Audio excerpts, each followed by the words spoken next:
Quel type de bail dois-je mettre en place pour ma colocation? Bail individuel ou bail commun? Tout investisseur qui démarre dans une colocation se pose cette question et on entend vraiment tout et son contraire sur les forums ou encore les groupes immobiliers. Alors, qui dit vrai dans l'histoire? Bonjour à tous, bienvenue dans cette nouvelle vidéo. Je suis Vincent Edmond, investisseur immobilier, entrepreneur depuis 2015 et surtout, expert en colocation à haut rendement. Avant de démarrer, laissez-moi vous donner la définition légale d'une colocation. Il s'agit de la location d'un même appartement à plusieurs locataires constituant leur résidence principale et formalisée par la conclusion d'un seul ou plusieurs contrats entre le bailleur et le colocataire. Vous allez voir, c'est simple. Dans le cas d'un bail individuel, l'appartement est divisé en plusieurs espaces, attribués à chaque locataire.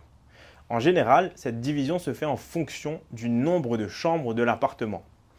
D'un point de vue légal, avant, avec la loi Allure, le bailleur était obligé de mettre à disposition de chaque colocataire une partie privative d'au moins 14 mètres carrés. Mais ça, c'était avant, avec la loi Allure. Aujourd'hui, depuis la loi Elan, votée le 16 octobre 2018, la surface minimale dont doit bénéficier chaque colocataire dans le cadre d'une colocation à baux multiples, donc avec des baux individuels, doit être de 9 mètres carrés minimum.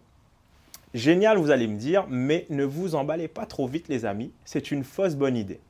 Car partir sur des baux individuels, même s'il n'y a plus de restrictions sur la surface, veut purement et simplement dire que vous serez rattaché aux règles de la division d'un bien. Parce que oui, appliquer des baux individuels, c'est d'un point de vue juridique faire une division. C'est louer à des personnes distinctes, souvent interdit dans le règlement de copropriété, mais c'est aussi être rattaché aux règles de la ville, de l'urbanisme où se trouve le bien. Qui dit division, dit déclaration et dit souvent place de parking à fournir pour bon nombre de grandes villes. Donc, ne nous précipitons pas sur cet ajustement que je vois plutôt comme un trompe-l'œil, cette fameuse loi Elan. En tout cas, concernant la partie surface privative. Pour ce qui est du bail commun, tous les locataires signent le même contrat et peuvent profiter de l'appartement dans sa globalité. L'avantage du bail commun, c'est que le contrat ne fait pas de distinction entre les parties communes et les parties privatives. Sur un bail commun, vous devez respecter les dispositions légales de peuplement, c'est-à-dire une chambre de minimum 9 mètres carrés pour un locataire, 16 mètres carrés pour deux locataires, puis 9 mètres carrés par personne supplémentaire.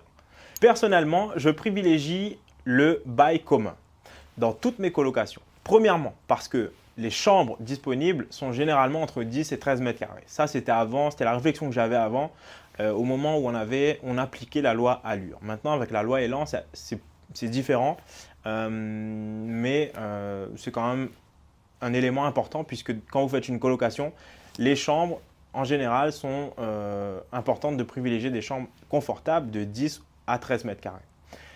Et aussi parce qu'en révisant mon modèle de bail avec mes avocats spécialisés en droit immobilier, j'arrive quasiment au même avantage qu'un bail individuel. Faisons maintenant un aparté sur la clause de solidarité. On entend souvent qu'elle est obligatoire dans un bail commun. C'est faux! Le bail commun peut être conclu avec ou sans clause de solidarité. Il n'y a aucune obligation à ça. Vous allez me dire, mais qu'est-ce que la clause de solidarité?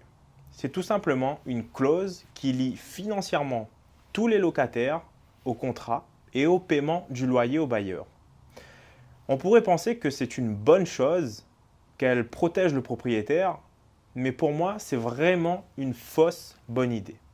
Je n'applique pas de clause de solidarité à mes colocataires car c'est pour moi une clause qui est assez vieillissante et peu adaptée à notre société actuelle. Le monde évolue et il faut faire évoluer aussi la réglementation avec elle.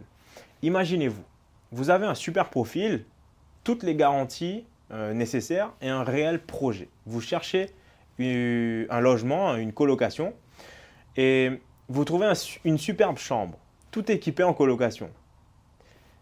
Derrière, on vous dit que vous êtes lié à des inconnus, que si l'un d'entre eux ne paie pas son loyer ou part du jour au lendemain, c'est à vous de combler le manque. Comment est-ce que vous réagiriez-vous? et comment réagiraient surtout vos garants. C'est très important. Et oui, les parents ou les garants de façon plus générale entrent en ligne de mire. Personnellement, je m'en vais ailleurs car je sais que j'ai un bon dossier et que mon dossier passera dans une colocation. Du coup, vous vous demandez sûrement qu'est-ce qu'on fait en cas d'impayé et pour gérer un changement de colocataire. Je vous invite à vous abonner à ma chaîne car tous ces sujets y sont traités, mais sachez que votre positionnement haut de gamme sur une colocation est une des solutions à adopter. Si votre offre est irrésistible, vous pensez vraiment que vous allez avoir du mal à relouer?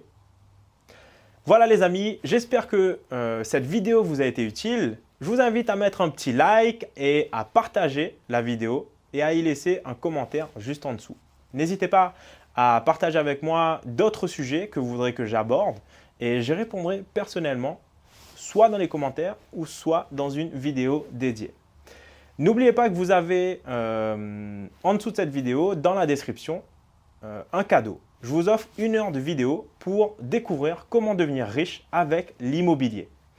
Ça se passe dans la description juste en dessous de cette vidéo. Vous avez juste à cliquer sur le lien qui s'y trouve pour accéder gratuitement à 1 heure de pur contenu où vous découvrirez comment générer 500 € de cash flow avec une seule colocation, avec un premier investissement locatif.